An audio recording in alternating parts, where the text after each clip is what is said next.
Bonjour à toutes, bonjour à tous. Bienvenue pour cette nouvelle émission de Mediapart, une émission qu'on a intitulée En classe éco. C'est une émission qui va parler beaucoup d'économie, mais aussi de plein d'autres choses.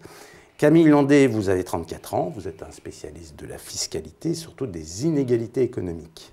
Vous êtes un des co-auteurs de ce fameux livre publié en 2011 et qui avait fait beaucoup de bruit, titré « Pour une révolution fiscale ». C'est un thème qui, depuis, est récurrent, est au centre du débat politique, même si François Hollande semble l'avoir oublié en route. Alors Camille Landé, vous allez animer cette émission et vous recevez aujourd'hui Bruno Crépon. Bonjour. Bonjour. Bruno Crépon, vous êtes chercheur au CREST, c'est le Centre de recherche en économie et statistique. Vous êtes professeur associé à l'ENSAE. Et vous êtes également un des responsables de GEPAL. Alors GEPAL, c'est le Poverty Action Lab, créé par, que je n'écorche pas son nom, par Abhijit Banerjee et par Esther Duflo, qui est aujourd'hui professeur au MIT. Et nous avons choisi comme thème pour ce premier débat animé par Camille Landé, un thème qui est très actuel, que François Hollande évoque régulièrement, ce sont les jeunes et le travail, les jeunes et l'emploi. Et donc la question, Camille Landé, que vous souhaitez aborder aujourd'hui, c'est les économistes peuvent-ils sauver les jeunes ? Absolument. Alors, l'idée générale de toutes ces émissions, ça sera évidemment d'opposer à l'idée générale de l'économie comme science lugubre une sorte de gai savoir et d'inviter des chercheurs qui sont spécialistes de ces questions pour nous éclairer et nous montrer que, bon, même si les économistes sont des gens bornés, ils peuvent de temps en temps avoir des bonnes idées. Dans le cas précis, on voulait commencer justement par ce thème qui est très important aujourd'hui, qui est vraiment le thème du chômage. On voit que les dysfonctionnements sur le marché du travail et le chômage ont un coût social et politique extrêmement élevé en France et que les premières victimes en sont les jeunes. Et on voudrait comprendre ce qui se passe alors que beaucoup de gens tentent à désespérer des politiques de l'emploi vers les jeunes. Qu'est-ce qu'on peut faire ? La raison pour laquelle je suis très heureux aujourd'hui d'accueillir Bruno Crépon pour en parler, c'est que Bruno est un spécialiste de l'économie du marché du travail et en particulier, comme l'a rappelé François, il est à l'origine du travail du Poverty Action Lab qui, vis-à-vis de toutes ces questions-là, a un regard tout à fait neuf. Il veut changer la méthode. Et donc du coup, j'aimerais qu'on parle beaucoup de ça aujourd'hui, qu'on parle de ce que peuvent faire les économistes, la méthode qu'ils peuvent apporter pour réfléchir à toutes ces questions et essayer un tout petit peu de nous sortir de ce tableau un petit peu lugubre de la situation actuelle du chômage des jeunes. Donc, Bruno, j'aimerais évidemment te poser la première question, qui est que, voilà, ça fait 30 ans qu'on s'occupe du chômage des jeunes, ça fait 30 ans qu'on met en place des politiques actives de l'emploi, des contrats aidés, des systèmes de formation, et que tout le monde semble dire, et les économistes en premier, que ça semble pas trop marcher.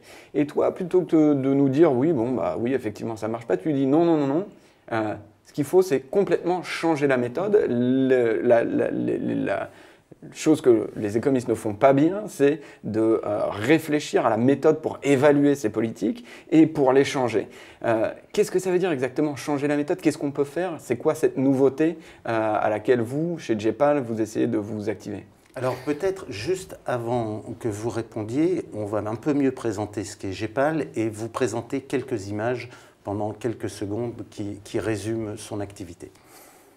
Happy birthday to you, happy birthday to you, happy birthday wonky nerdy social scientists, happy birthday to you. J-Pals, 10-year-olds always have the best questions, but at such a tender age, you're not supposed to know all the answers too. I remember Mohammed Jamil starting up the Poverty Action Lab. He wanted brilliant researchers and great thinkers to apply more scientific methods to understanding the problems of extreme poverty. He wanted to bring more rigor and data collection to find out what actually might work in turning some of these issues around. But I remember that the most important word to Mo was action. And it's clear that it's the most important word to all of you. It's still at the very center of your name. You are the academics who don't just want these new and innovative ideas to stay only in academic journals, you know. You want them to be at the service of the people most affected by these problems. And I know that you don't see them as your tools, but indeed as the tools, their tools, the tools of the poorest of the poor, for changing their own world. And that's very empowering. So now you have a lab, you've got a hive of activity that buzzes all around the world, wonks as far as the eyes can see, from Hanoi to Harare, nerds noodling away from New York to Nairobi, collecting data, crunching data. But of course, in the age of information, the real revolution is turning that information into knowledge. And that is, of course, what you do best and why we salute you. Alors on le voit, JPAL, c'est vraiment une nouveauté qui est axée autour d'une idée très précise, qui est celle des évaluations randomisées. Qu'est-ce que ça veut dire exactement une évaluation randomisée? Qu'est-ce qu'on entend par là et en quoi c'est un changement de méthode? Moi, je pense que c'est un changement qui est extrêmement important dans la façon de concevoir la politique économique. Mitterrand, je crois que c'est Mitterrand qui avait dit en matière de chômage, on a tout essayé et rien ne marche. En fait, je pense que cette remarque de François Mitterrand appelle deux réflexions parce qu'à mon avis, il y a dans cette remarque deux erreurs. La première erreur, c'est de dire qu'on a tout essayé. Oui, certes, on a tout essayé, mais on ne s'est jamais donné les moyens d'apprendre sur les expériences qu'on avait pu faire. On est probablement passé à côté de la bonne porte sans s'en rendre compte. Et la deuxième erreur, qui à mon avis est assez importante et qui peut-être constitue une sorte de péché d'orgueil, c'est de considérer qu'il y aurait une politique qui serait cachée et la solution du problème qu'on a et qu'il faudrait juste attendre de trouver cette politique et que d'un coup de baguette magique, elle résoudrait le problème auquel on s'adresse. C'est-à-dire que l'idée serait tellement merveilleuse que naturellement, spontanément, on verrait par exemple le chômage baisser très rapidement, de telle sorte qu'on aurait absolument facilement identifié la politique qui est la bonne politique. En fait, c'est probablement assez éloigné de la réalité. La réalité, c'est que certainement, il y a une solution qui existe, mais que pour la trouver, eh ben, il faut d'abord la chercher et puis il faut travailler. Il me semble qu'aujourd'hui, en matière scientifique, il n'y a pas d'avancées qui soient des avancées spectaculaires. C'est-à-dire que, par exemple, dans le domaine de la médecine, les avancées sont aujourd'hui obtenues en étant sûr que systématiquement, on va faire un pas dans la bonne direction. Et c'est l'accumulation de tous ces pas qui vont dans la bonne direction qui permet de résoudre finalement le problème et d'identifier la solution au problème qu'on avait à l'origine. Alors, je vois bien l'intérêt pour les économistes d'essayer un petit peu de réduire leur orgueil naturel, et je pense que d'une certaine manière, ça peut marcher. On arrive à convertir un certain nombre d'économistes à l'idée que, voilà, c'est pas parce qu'il y a un problème qu'il y a une seule solution et qu'on peut la trouver ex ante avant même d'avoir réfléchi à l'application. Maintenant, on voit quand même aussi potentiellement une limite, c'est qu'il n'y a pas que l'orgueil des économistes en jeu dans tout ça, il y a aussi l'orgueil des politiques. C'est quand même assez difficile de dire aux politiques, j'ai l'impression, écoutez les gars, on ne sait pas exactement ce que va être la solution, on ne sait pas exactement quelle est la politique à mettre en œuvre, on va devoir essayer et ensuite quand on trouvera, on va l'appliquer. Parce que l'homme politique, ce qu'il a envie de dire, c'est bon, moi j'ai trouvé la solution, votez pour moi et vous verrez, le chômage va baisser. Et la question que je me pose, c'est comment on peut réussir à mettre en place cette méthode dans le cadre actuel de la mise en place des politiques publiques où le poids des politiques est quand même absolument prédominant. Comment est-ce qu'on peut réussir à convertir les politiques à cette méthode sans les émasculer d'une certaine manière ? Alors, d'abord, peut-être qu'il faudrait rappeler un petit peu ce que c'est que cette méthode des évaluations randomisées. Donc, la méthode des évaluations randomisées, elle a pour but de chercher à évaluer les politiques. Alors, quand on parle d'évaluation des politiques, on peut considérer l'évaluation des politiques sous deux angles. Il peut y avoir d'une part les évaluations qui seraient des évaluations un peu de processus, qui consisterait à regarder une politique, elle était censée s'adresser à telle ou telle personne et offrir un certain nombre de services. Finalement, est-ce que ces services ont été offerts? Est-ce que c'est bien les bonnes personnes qui ont bénéficié de la politique? Donc ça, c'est l'évaluation telle qu'on l'a faite pendant des années et des années. C'est assez facile à faire, il suffit de regarder finalement qu'est-ce qui a été fait, puis de regarder si ça correspond au cahier des charges. Mais c'est assez éloigné finalement de l'évaluation d'impact. L'évaluation d'impact, ça consiste à savoir si une politique a atteint les objectifs qui lui étaient fixés. C'est-à-dire que quand on considère par exemple un programme destiné à améliorer le retour à l'emploi, on attend que les bénéficiaires aient une augmentation de leurs chances de retourner à l'emploi. Évaluer l'impact d'un programme, c'est savoir si effectivement les bénéficiaires ont vu leur trajectoire sur le marché du travail s'infléchir et de combien sous l'impact, sous l'effet de la politique. Et ça, c'est assez compliqué à faire parce qu'en général, on essaye pour faire ce genre d'évaluation d'impact de comparer la situation d'un ensemble de bénéficiaires du programme avec un ensemble de gens qui ne bénéficient pas du programme. C'est un groupe de contrôle. Et en fait, le choix de ces deux groupes, bénéficiaires et non bénéficiaires, finalement est au cœur de l'ensemble de tous les enjeux méthodologiques qui sont extrêmement importants associés à ces évaluations d'impact. Si on change le groupe de contrôle, finalement, on va changer aussi vraisemblablement l'impact qu'on aura mesuré. Et donc finalement, on peut obtenir tout un tas de résultats différents suivant la façon dont on va mettre en œuvre cette comparaison avec des bénéficiaires et des non-bénéficiaires. La révolution que constituent les évaluations randomisées, c'est de considérer qu'on va faire ces évaluations d'impact en comparant deux groupes qu'on a au préalable tirés au sort. C'est-à-dire qu'on considère une population de gens éligibles pour le programme, et puis on tire au sort un premier groupe qui va être un groupe de bénéficiaires, qui va bénéficier directement du programme, et puis un deuxième groupe qui est un groupe de contrôle et qui, lui, bénéficiera du programme plus longtemps après. Et donc, quand on va mesurer ensuite la situation moyenne de ces deux groupes, on sera sûr que les différences qu'on observe sont bien imputables uniquement au programme. Alors, je vois bien l'avantage qui est vraiment d'être capable d'évaluer très précisément l'effet d'une politique et donc qui repose sur cette idée qu'au lieu d'avoir des bénéficiaires et des non-bénéficiaires qui ne sont pas tirés au sort, on va d'une certaine manière les tirer au sort. Comme ça, la seule différence qu'il y aura entre les bénéficiaires et les non-bénéficiaires sera l'effet de la politique. Ça me paraît super. En même temps, on voit immédiatement les difficultés à faire cette randomisation, à dire « Ah, toi, tu vas avoir la politique, toi, tu ne vas pas avoir accès à cette politique, et le choix entre vous deux est complètement aléatoire. » Je pense que c'est une question, une fois de plus, qui pose la dimension politique du problème, qui est que si on veut mettre en place une politique pour les jeunes, une politique pour la ville, une politique pour les quartiers, immédiatement, vous allez avoir des élus locaux qui vont dire « Non, mais moi, je veux cet argent, j'en ai absolument besoin. » Et il est souvent très difficile dans la pratique, de faire cette randomisation. Comment on s'en sort justement? Comment on convainc les politiques que c'est super important justement de mettre en place cette randomisation plutôt que de les laisser faire de manière à justement ne pas choisir de manière aléatoire ceux qui vont être traités et ceux qui ne sont pas traités?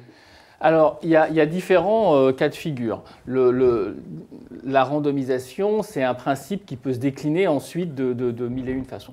Il y a un premier cas qui est le cas le plus fréquent, qui est celui dans lequel finalement on souhaite expérimenter un nouveau dispositif.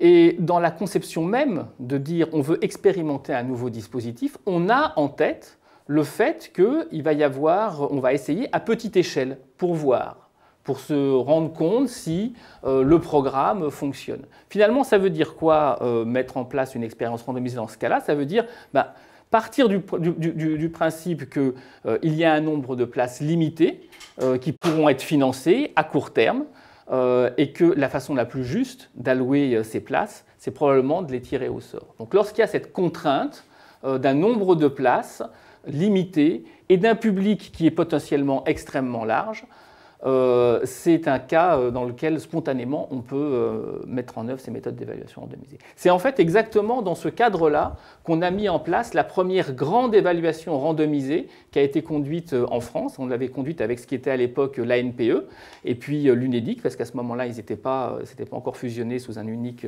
organisme. Et ça consistait à savoir, est-ce que l'accompagnement renforcé des demandeurs d'emploi bénéficie aux demandeurs d'emploi. Et est-ce que cet accompagnement renforcé, il vaut mieux l'offrir par le biais du secteur public ou au contraire le confier à des opérateurs privés?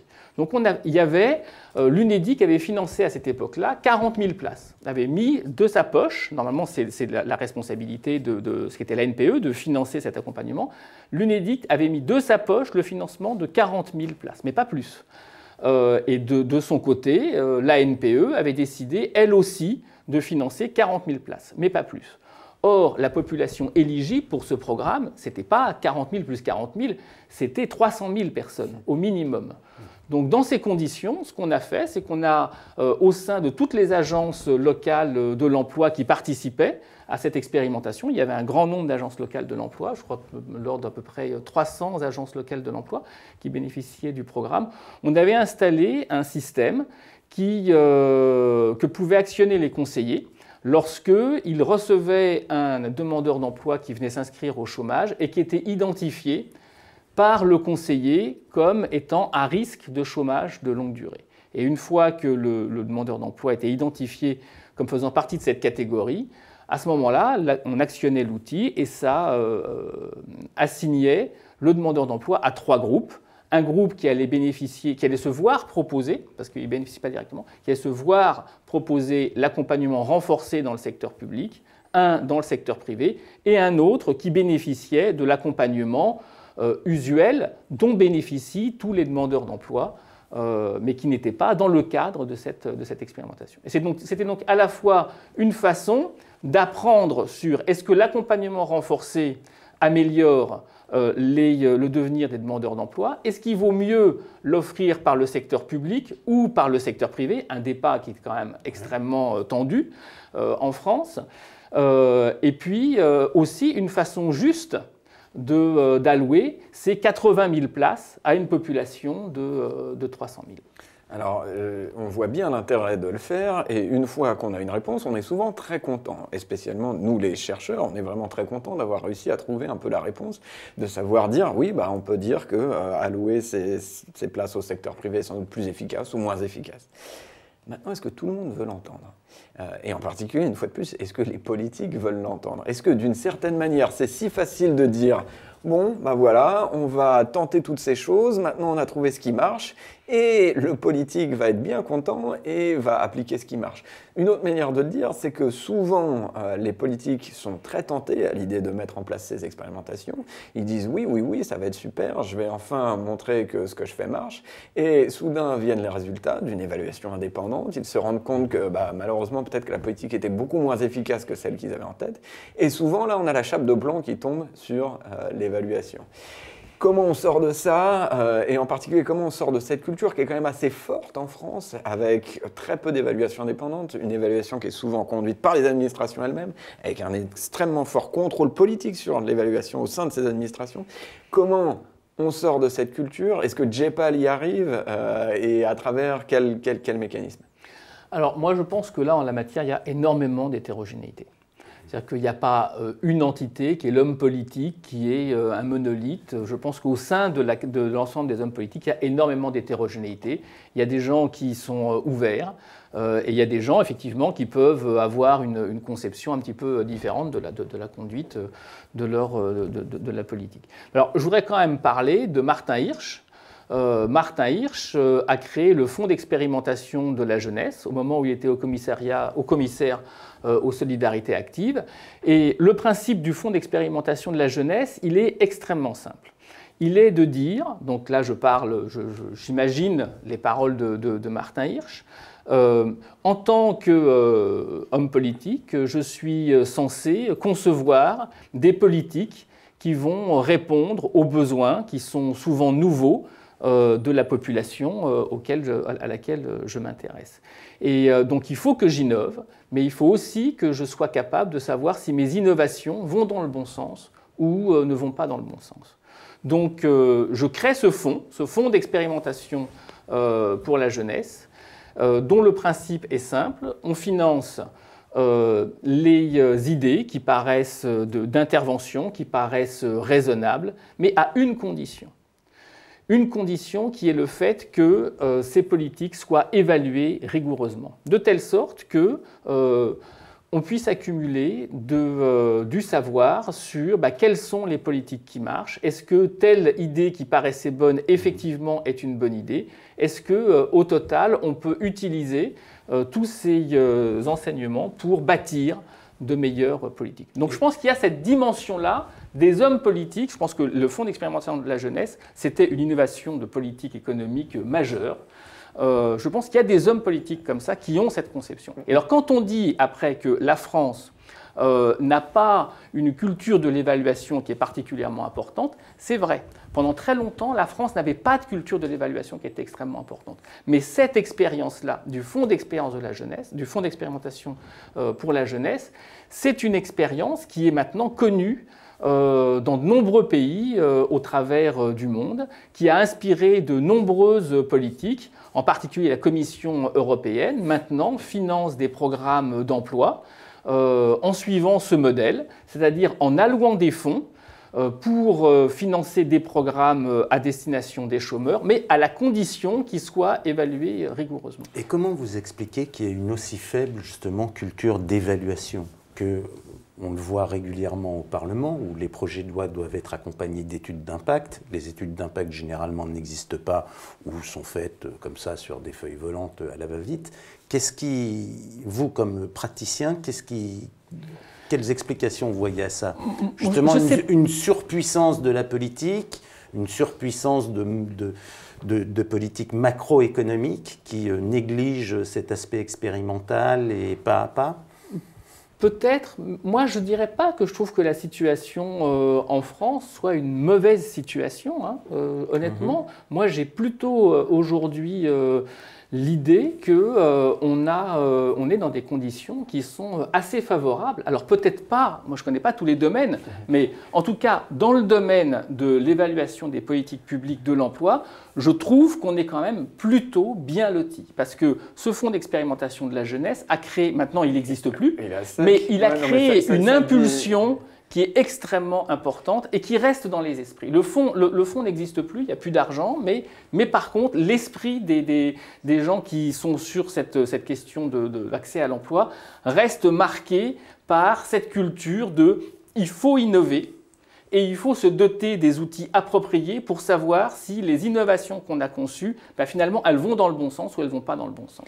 Et en même temps, est-ce que ça en dit pas long, justement, le fait que le fonds soit à sec aujourd'hui, Martin Hirsch ayant été tellement marqué politiquement par le fait d'être dans l'administration Sarkozy, et que du coup, politiquement, c'est vu comme quelque chose de radioactif de juste continuer cette expérience. Est-ce que ça en dit quand même pas assez long sur cette culture politique à très haut niveau de désintérêt pour la chose expérimentale, d'une certaine manière? C'est possible que dans les ministères, ce soit peut-être un peu devenu le cas, quoique je ne suis pas absolument persuadé. Mais quand même, aujourd'hui, on a Pôle emploi en France. Et Pôle emploi est un organisme qui essaye de renouveler considérablement son offre de services à l'égard des demandeurs d'emploi, à l'égard des entreprises, et qui est partie prenante de cette démarche instigatrice, de cette démarche d'évaluer les politiques publiques qu'ils conçoivent. Et on fait avec Pôle emploi actuellement des évaluations qui sont extrêmement intéressantes sur l'accompagnement qu'il faut donner aux jeunes qui viennent des US, parce que c'est pas toujours très facile. Il y a un ensemble d'obstacles, souvent de nature psychologique, qui font que les jeunes qui sont aux marges du monde du travail ont beaucoup de mal finalement à bénéficier des services qui leur sont offerts. C'est-à-dire qu'on leur offre un accompagnement, mais finalement, cet accompagnement, ils n'en ont pas nécessairement envie parce qu'ils ont un rapport avec l'administration, avec l'autorité, avec les institutions, qui est tel qu'ils ont beaucoup de mal à considérer comme faisant sens les conseils qu'on peut leur donner dans un cadre un petit peu normal. Et donc Pôle emploi a essayé de mettre en place un nouveau dispositif destiné exactement à prendre en compte ces problèmes de nature souvent psychologique, en essayant de concevoir des accompagnements dans lesquels les jeunes soient mis tous ensemble, de telle sorte que le conseiller essaye de mettre sur la table un sujet, mais qu'ensuite ce soit les participants au groupe de recherche qui, par le biais de leur discussion, finalement fassent tout le travail de faire émerger une vérité qui puisse ensuite leur être utile. Donc il y a une sorte de médiation du groupe et qui semble assez adaptée pour accompagner ces demandeurs d'emploi. Donc Pôle emploi est vraiment à la pointe de cette idée de j'ai un nouveau public, je veux réussir à lui offrir des services, mais il faut aussi que je me pose la question de comment je vais faire pour que effectivement ce que j'avais à l'origine comme idée se traduise ensuite en des réalisations concrètes. Donc il y a ça qu'ils sont en train de faire, qu'on est en train de faire avec eux.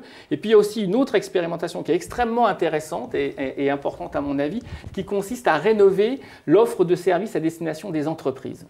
Parce que finalement, au cours des 10 dernières années, il y a eu une évolution de l'offre de services qui est offerte par Pôle emploi, qui a été beaucoup tournée vers l'accompagnement. L'accompagnement et aussi le fait de surveiller un petit peu l'effort des demandeurs d'emploi, vérifier qu'ils cherchent bien du travail. Et finalement, il y avait tout un capital de relations entre le monde des entreprises et puis le service public de l'emploi qui existait, qui alimentait régulièrement le service public de l'emploi en vacances d'emploi à pourvoir et qui petit à petit s'est étiolé. Et donc un des axes actuels de Pôle emploi consiste à essayer de reconstituer ce capital de relations avec des entreprises pour être sûr que les entreprises, ce soit simple pour les entreprises de leur offrir des vacances. Alors, ça tombe bien, j'aimerais justement qu'on en profite maintenant pour parler, comme tu l'as dit, de toutes ces choses qu'a fait Pôle emploi et de se préoccuper aussi un peu des résultats. On a parlé un peu de méthode. Maintenant, ce que j'aimerais savoir, c'est quels sont les résultats, maintenant qu'on commence à avoir un tout petit peu de suivi de toutes ces différentes possibles politiques, comment justement on aide les jeunes et qu'est-ce qu'on a appris. Donc juste pour replacer un petit peu le débat ici, il semble quand même que depuis 20-30 ans qu'il y a un tout petit peu de recherche qui est faite sur la plupart de ces programmes d'accompagnement. On n'est pas appris grand-chose et que deux, si on a appris quoi que ce soit, c'est qu'on a plutôt cette idée que ça sert finalement pas à grand-chose, sans doute pour des raisons qui sont liées à ces publics, comme tu l'as rappelé. C'est pas des publics faciles, c'est pas des publics qui sont nécessairement très motivés, on les connaît mal, le service d'accompagnement n'est pas nécessairement adapté au public non plus. Donc j'aimerais qu'on peut-être prenne un peu point par point, un peu l'ensemble de tes travaux et qu'on regarde un petit peu, finalement, qu'est-ce qui marche, est-ce que quelque chose marche, et essayer d'en savoir un peu plus. Alors, la première chose, c'est peut-être de commencer par les purs effets des programmes d'accompagnement.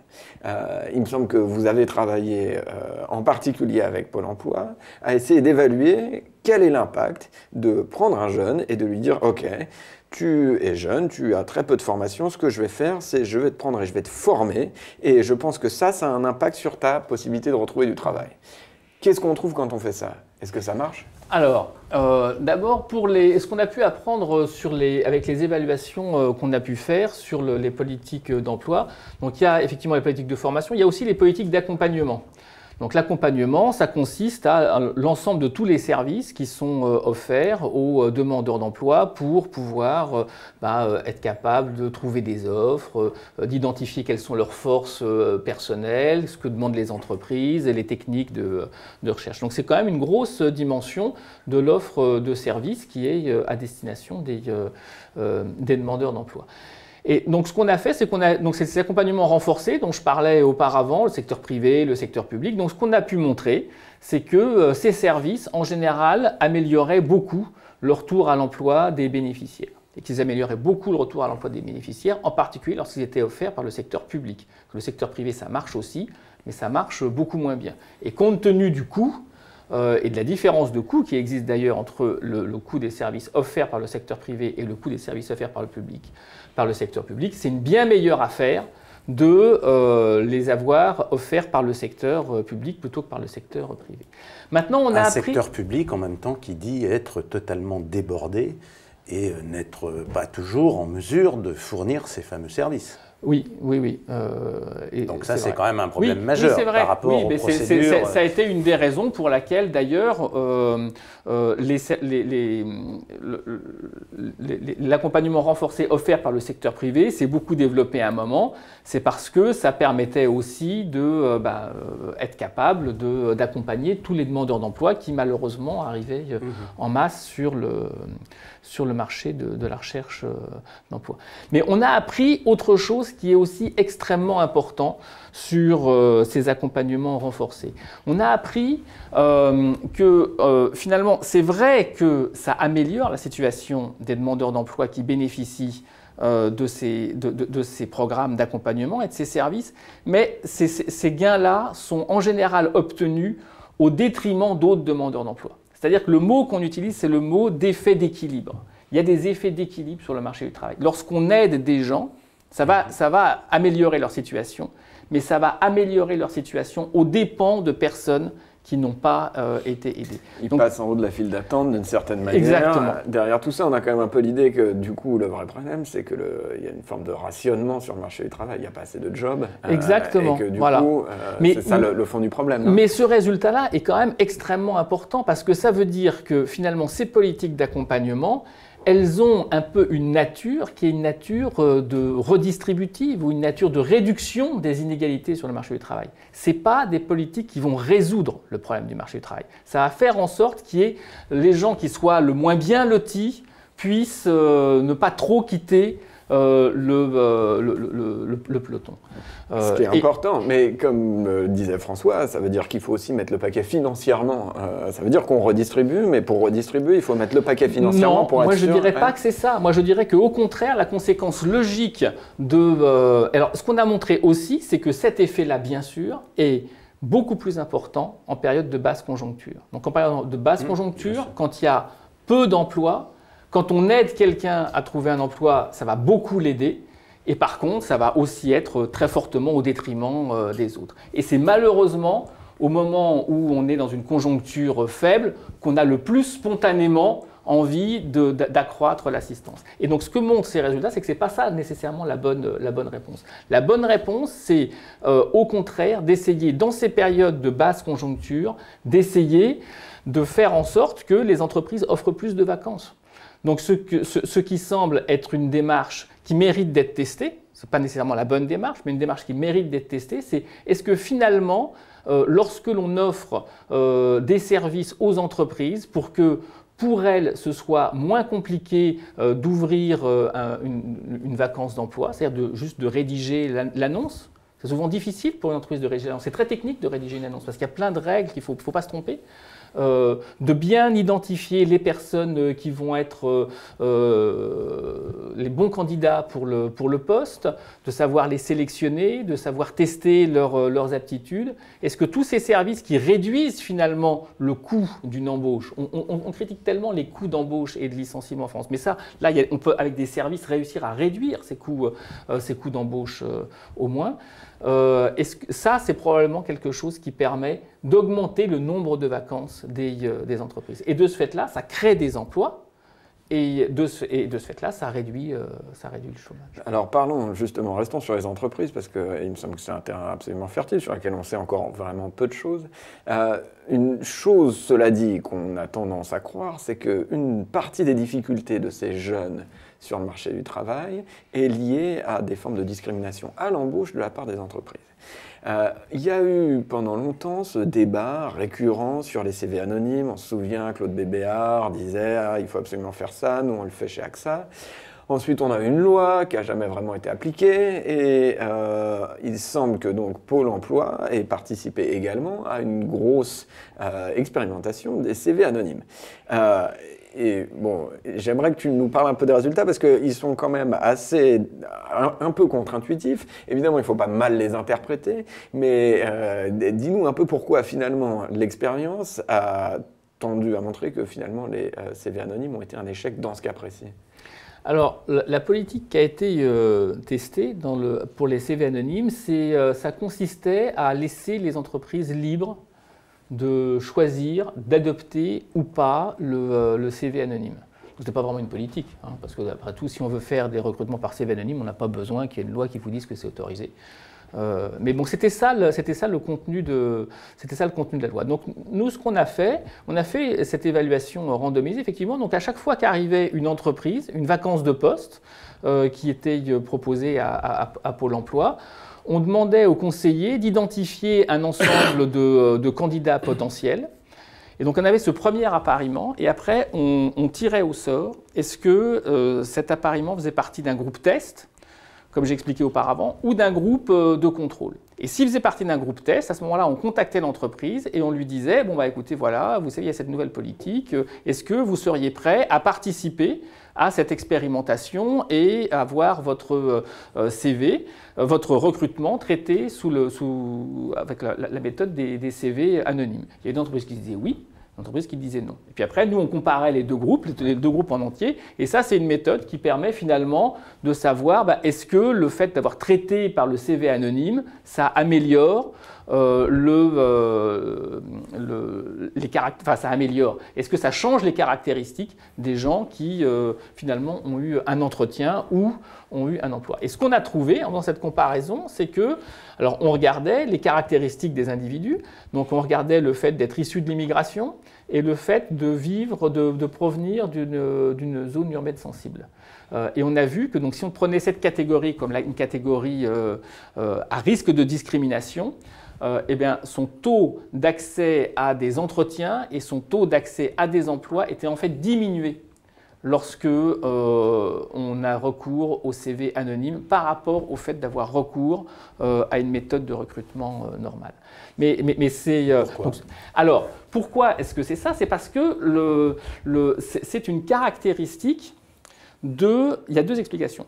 La première explication, c'est que c'est une caractéristique de cette politique qui veut valoriser le CV anonyme, mais sans le rendre obligatoire. Donc la discrimination, c'est pour les entreprises un sujet qui est extrêmement sérieux. Ce n'est pas un sujet moral. Il y a des règles. Les entreprises font extrêmement attention à la discrimination. C'est pour ça, par exemple, que souvent les entreprises n'osent pas trop rédiger une offre de poste parce qu'elles se disent que c'est un vrai chose-trappe. Et donc pour les entreprises, c'est quelque chose qui est extrêmement important. Donc on leur offre sur un plateau un moyen de traiter ce problème de discrimination. Les entreprises peuvent avoir des moyens coûteux pour lutter contre la discrimination. Et on leur offre un moyen sur un plateau qui est un moyen qui leur donne un peu le blanc-seing, que leur recrutement a été fait en respectant toutes les règles à l'égard de la discrimination. Donc elles prennent cette méthode-là, elles ne font pas plus attention que ça à cette question de la discrimination. Et donc du coup, alors qu'en l'absence du dispositif, elles auraient recruté en faisant très attention à lutter contre la discrimination, et bien là, elles font moins attention, et donc du coup, il y a une discrimination qui apparaît. Ça aurait été assez différent si la politique avait été rendue obligatoire.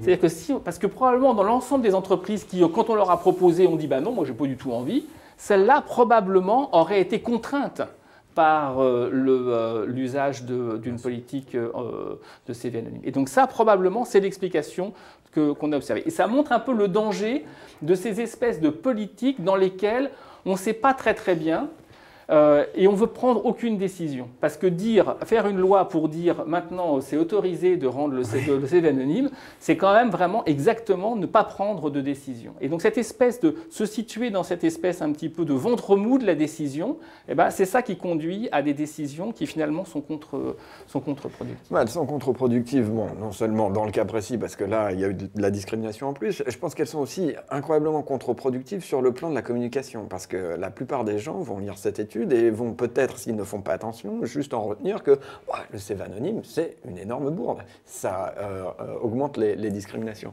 Donc il y a quand même aussi une énorme responsabilité des chercheurs quand ils font ce genre d'évaluation, de faire toujours bien attention à montrer quelles sont les limites de ce qu'on peut apprendre de ce type d'expérience, limites liées au contexte particulier qui a été choisi. Ouais, oui. Donc pour réexpliquer un peu ce qui s'est passé, là très clairement, on a juste pris des entreprises qui étaient déjà extrêmement concernées par les questions de discrimination, qui en général faisaient tout en sorte pour ne pas discriminer les jeunes et du coup avaient des résultats plutôt bons. Et on leur dit, bon, maintenant on vous met en place un système non coûteux pour le faire. Bon, du coup elles font moins attention, il y a sans doute plus de discrimination. Mais si on avait targeté toutes les entreprises qui pour le coup ne faisaient pas attention à la discrimination au départ, elles auraient eu sans doute des résultats très positifs. Oui, Donc, oui, mais attention, ça ne veut pas dire que l'effet global aurait été positif. C'est sûr. Là, on partait, donc il y a la moitié des entreprises quand même qui ont accepté de participer à l'expérimentation. Et même si on prend la moitié, quand on prend la moitié de ces entreprises, donc peut-être moins discriminatrices que la moyenne de la population, il y a quand même un effet qui est négatif. Donc on avait calculé quel aurait été l'effet positif qui aurait été nécessaire sur celles qu'on refusait pour que juste la politique n'ait pas d'impact sur la discrimination. Il fallait quand même qu'elle soit assez efficace sur les entreprises qui avaient plutôt des tendances à être, qui avaient refusé, à l'origine. Donc c'était quand même pas clair. C'était pas clair. Cela dit, il y a un autre thème qui émerge de ce type d'expérience que je trouve relativement important aussi, c'est que souvent, il se trouve que les économistes viennent à ces questions-là, des questions de discrimination, en disant « Oh là là, c'est essentiellement un problème d'incitation où le système, les institutions ne fonctionnent pas bien. On va mettre en place des incitations ou un système institutionnel pour régler le problème. » Il se trouve que, comme vous le montrez dans ce papier-là, le truc qui est très clair, c'est qu'en l'absence d'incitation, il y a des formes de contrôle moral originellement. Ce que peut faire la mise en place d'un autre système d'institution, d'incitation, c'est de réduire un tout petit peu la force de ces institutions morales qui existaient au préalable. Il y a évidemment une étude que tout le monde cite là-dessus qui montre bien l'effet de ce genre de choses, qui est la fameuse étude sur les nurseries en Israël. Qu'est-ce qui se passe ? En Israël, dans les nurseries, les gens venaient chercher leurs enfants assez tard. Bon, c'est coûteux. Qu'est-ce que les économistes disent ? Bon, c'est très simple, il faut simplement faire payer les gens qui arrivent pour aller chercher leurs enfants en retard. Qu'est-ce qu'on voit ? Au lieu de diminuer le taux de parents qui viennent chercher leurs enfants en retard, on augmente. Pourquoi ? Une fois de plus, on a au départ une espèce d'idée morale que c'est mal de le faire. Maintenant, on me dit « Ah non, mais en fait, ça me coûte 5 shekels d'aller chercher mes enfants en retard. » Bon, pas de problème. Donc, il y a quand même aussi toujours cette dimension que nous, les économistes, on vient toujours avec nos idées « Oh là là, c'est juste une question d'institution. » Et on oublie qu'en l'absence d'institution, il y a naturellement des formes de contrôle moral, civil, des normes qui viennent justement réguler ces comportements de freeriding et tout ça. Est-ce que là, on n'est pas justement en train un peu de toucher les limites de notre pouvoir en tant qu'économiste à changer ce genre de choses ? Mais j'en sais rien, mais je trouve que quand même, c'est vraiment cette expérience-là des nurseries en Israël, elle est vraiment extrêmement emblématique du fait que c'est particulièrement important de faire ces évaluations randomisées. Parce que si on n'avait pas fait cette évaluation sous une forme d'évaluation randomisée, on aurait obtenu un résultat qui aurait été jugé vraiment comme extrêmement surprenant. Et donc, qu'est-ce qu'on aurait dit ? On se serait dit, non, ça c'est n'importe quoi, il y a eu une erreur, les gens se sont trompés. Et finalement, on serait passé à côté du résultat. Donc finalement, une évaluation randomisée, c'est payer un petit peu, c'est acquitter un petit peu un droit à être surpris. Parce que du coup, quand on obtient un résultat qui est contre-intuitif, qui va à l'opposé de ce qu'on de ce qu'on attendait, eh ben, on est bien obligé quand même de considérer que ce résultat est un résultat qui fait sens. Et c'est plutôt les a priori qu'on pouvait avoir qu'il faut remettre en cause. Et donc ça, je trouve que ça, c'est un excellent exemple de pourquoi ces évaluations randomisées sont utiles. Alors, on aimerait quand même aussi t'entendre parler d'une question qui est relativement importante dans le débat actuel et qui est particulièrement emblématique des difficultés des jeunes sur le marché du travail, qui est le fameux coût du travail en France. Il semble que pendant longtemps, des études, et en particulier Ton Travail, au milieu des années 90, montraient que finalement, le coût du travail pouvait avoir un effet non négligeable sur l'emploi, et en particulier l'emploi dans le bas de la distribution des revenus ou des jeunes peu qualifiés. Il se trouve que pendant longtemps, la gauche a une grosse difficulté à l'accepter, ça. Et je pense qu'on a un peu des images là-dessus emblématiques. Alors, on a justement des images d'un fameux débat en 2002 entre Dominique Strauss-Kahn et Nicolas Sarkozy sur cette question des charges sociales. Et du reste, vous êtes, si j'ai bien compris, indirectement invité dans ce débat. Voilà quelques images. Il y a un récent rapport de l'INSEE qui est très intéressant, qui montre que les allègements de charges de 93 à 97 ont créé 460 000 Ça a été contesté par tous les économistes, le rapport. Non, mais je ne sais pas les économistes d'eau. En tout cas, l'INSEE existait avant les 10 économistes. L'INSEE a contesté ce rapport lui-même. Ah bon, peu importe, continuez. Alors, baisse des charges. Enfin, pardon, on n'est pas à l'université. Enfin, je veux dire, excusez-moi, mais continuez. Merci, merci, monsieur le professeur. Non, mais si vous étiez mon élève, vous n'auriez pas fait cette erreur. Non, mais pardon, mais je ne le suis pas, justement. Bon, justement, c'est peut-être dommage pour moi, mais enfin, merci de me donner l'autorisation de continuer, avec Chabot. Je vous en prie. Alors on le voit bien, à l'époque, Dominique Strauss-Kahn ne veut pas en entendre parler de cette histoire. Il ne veut absolument pas entendre parler de l'idée que la baisse des cotisations sociales peut avoir un effet positif sur l'emploi. Il se trouve qu'aujourd'hui, la gauche au pouvoir, avec le fameux pacte de solidarité, fait exactement ça. A mis en place un système d'allègement de cotisations sociales, et en particulier à l'égard du bas de la distribution des revenus et des gens peu qualifiés. Comment est-ce qu'on peut essayer d'expliquer ce changement de perspective, cette révolution copernicienne à gauche? Et est-ce qu'on pense vraiment que ce pacte de solidarité est la meilleure manière de le faire, cet abaissement de charges? Moi, je trouve que cette évolution, en fait, elle est pleine d'espoir. Parce que je me souviens, il y a longtemps, avant même cette étude qu'on avait faite, le coût du travail en France, c'était le sujet tabou. On n'avait mais absolument pas le droit d'en parler. C'était vraiment la catastrophe. Tout de suite, on sortait vraiment les arguments les plus extrêmes. Et maintenant, finalement, à force d'avoir produit des évidences. Alors, ce n'est pas des évidences, les résultats qu'on a obtenus, on ne les a pas obtenus avec des évaluations randomisées, parce qu'on ne le faisait pas encore à cette époque, et puis parce que c'était peut-être compliqué à faire, ce n'était pas comme ça que ça a été fait. Mais il y a eu en France pas mal d'études qui ont été menées, celles qu'on a faites, mais il y a eu aussi Francis Cramart qui a fait des études sur ces questions, il y a aussi Guy Larocque et Bernard Salanier qui ont fait des études sur ces questions, et petit à petit, on a accumulé comme ça des résultats, des évidences sur le fait que lorsqu'on touche au coût du travail dans le bas de la distribution, ça a des conséquences extrêmement importantes sur l'emploi. Et ce sujet qui était tabou dans tous les esprits, progressivement, est devenu beaucoup plus sujet de discussion et maintenant les gens se sont progressivement ralliés. Donc par rapport à la force du tabou, je dirais que le fait qu'on en soit arrivé là, c'est plutôt quelque chose qui est un résultat qui est porteur d'espoir parce que ça veut dire qu'il n'y a pas finalement d'idéologie dont on ne puisse pas venir à bout. C'est ça que je vois comme chose positive. Est-ce que ce n'est pas devenu une idéologie? C'est devenu pratiquement le seul indicateur aujourd'hui. Ah non, mais alors ça, moi je suis entièrement d'accord. Vous dites le tabou est tombé, effectivement, il est tellement tombé qu'on a l'impression que c'est aujourd'hui la seule aiguille. Oui, moi je suis vraiment complètement d'accord avec ça. On a fait en matière d'évaluation moi je pense qu'on progresse si on fait des évaluations. Comme j'ai dit tout à l'heure, je pense que c'est en essayant de soumettre les politiques que l'on l'on conçoit à l'épreuve des faits, en se dotant des bons outils pour le faire, qui puissent rassembler tous les gens, les parties prenantes autour d'un constat commun, que on apprendra avec les succès, avec les échecs, juste parce qu'on comprendra mieux les problèmes et ça permettra progressivement de sortir de l'idéologie. Donc tout ce travail, on l'a fait beaucoup avec les politiques qui sont à destination des individus, des demandeurs d'emploi. Mais il y a finalement un autre grand client de la politique qui est quand même qui est passé un peu à côté de tout ce dispositif, c'est les entreprises.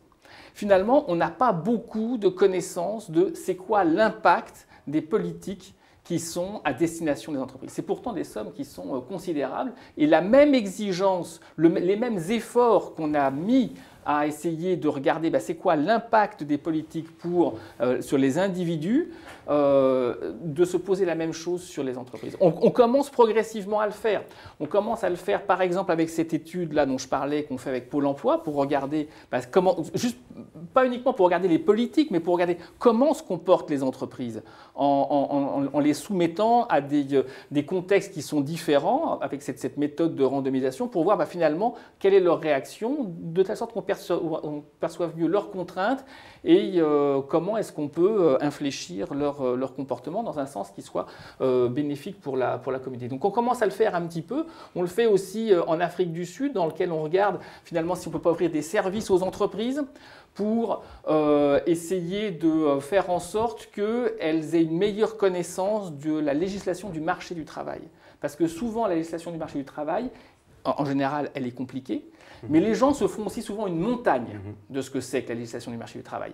Et qu'ils ont un coût perçu de la gestion de leur main-d'œuvre qui est bien supérieur au coût de la gestion effective. Si jamais ils avaient une bonne connaissance des règles qui sont là pour protéger les gens, eux, et les demandeurs d'emploi, les employés, tout le monde, c'est des règles des contrats. Mais finalement, il y a une espèce de différence entre le coût perçu et puis le coût effectif. Et donc, ce qu'on fait en Afrique du Sud, c'est qu'on essaye on a pris des entreprises au hasard, on leur a offert les services d'avocats du marché du travail qui leur permettent, qui leur expliquent comment fonctionne le marché du travail, qui leur donnent une sorte de formation. Et de ce fait-là, on voit à ce moment-là une augmentation assez considérable des effectifs dans ces entreprises. Un superbe candidat pour ça, du coup, ce sera le CICE, non? On a vraiment l'impression que ces allégements de charges qui ont été votés par l'administration Hollande sont d'une nature incroyablement compliquée et les premières choses qu'on voit, c'est qu'il y a une très grande hétérogénéité dans quelles sont les entreprises qui en bénéficient. On a vraiment l'impression que c'est exactement ça. Et des effets d'aubaine. Mais on a vraiment l'impression que l'idée, c'est qu'il y a beaucoup de petites entreprises qui n'arrivent pas du tout à comprendre ce qui est en train de se passer et qui, du coup, ne bénéficient pas et on est juste en train de verser des milliards et des milliards à des entreprises qui, de toute façon, ont des gens dans les services de ressources humaines qui permettent de capturer toutes ces mannes publiques. Donc la question, le CICE, est-ce qu'on va l'évaluer Mais moi, j'en sais rien.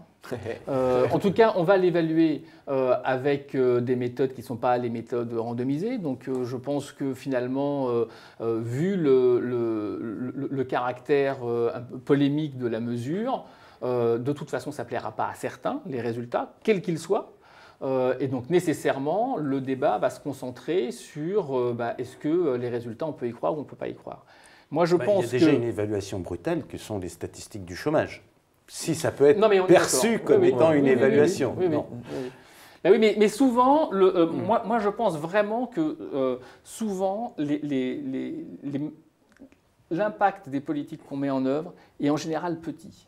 C'est tout le problème, c'est que c'est parce que ces impacts sont petits qu'il faut se doter d'outils qui soient puissants, qui permettent d'en détecter les impacts. Et c'est que si on a identifié qu'on est dans une bonne direction, il faut continuer dans cette direction, essayer d'améliorer la politique. Mais c'est toujours par ces